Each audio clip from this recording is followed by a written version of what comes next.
In Mark chapter 9, verses 17 through 24, a man brought his son to Jesus, knowing that Jesus could heal him of his mute spirit.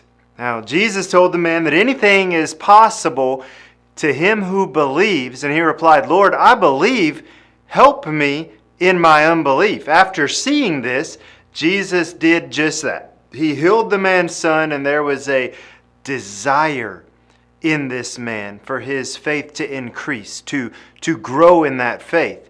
The disciples displayed this same concept in Luke chapter 17, verses 5 through 6. They came to the Lord and they said, "Increase our faith." And Jesus showed them that if they had the faith of a mustard seed, then they could tell the mulberry tree to be moved and it would happen.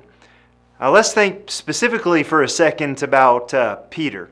Peter saw Jesus walking on the water. He wasn't sure that it was Jesus he was seeing, so he said to him in Matthew 14, 22 through 31, he said, "Lord, if that is you, then command me to come out to you on the water."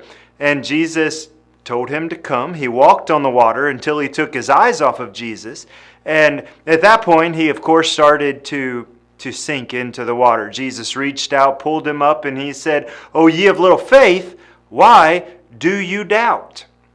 Now, Simon Peter, from that point forward, as we look through the New Testament, we see that while he started with little faith, he did allow that faith to grow into a bigger faith. He told Christians in 2 Peter chapter 1, verses 5 through 8, that they needed to take their faith and they needed to grow in that faith. They needed to add to that faith. They needed to add virtue, knowledge, self-control.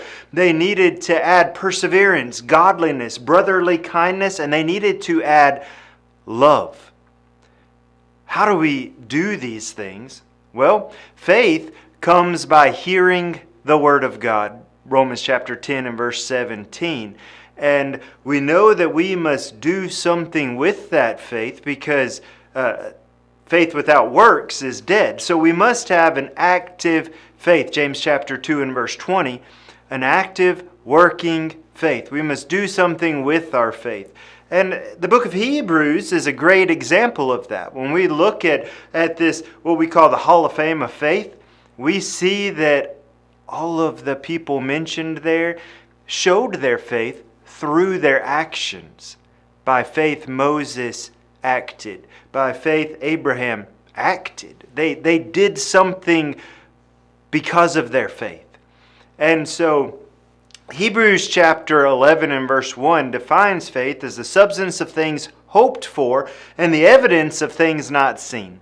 So, we are not always going to be able to see the things that we must have faith in. That doesn't mean that we have a blind faith, but we must believe in things that we can't always see. In fact, if we could see them, then it wouldn't be the definition of faith. It has to be something unseen for us to have faith in it. Though we can see the evidence of God, we don't see God.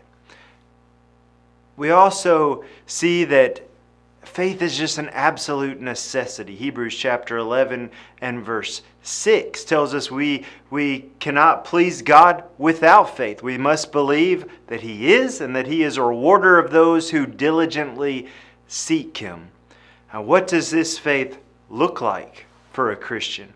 Well, in Revelation chapter 2 and verse 10, we're told that if we want to receive the crown of life, then we must be faithful unto death. That doesn't mean until we die peacefully of old age at some point in our lives. What it means is that we must be faithful up to the point of death. When death is staring me in the face, how am I going to react to that? What am I going to do? How will I respond?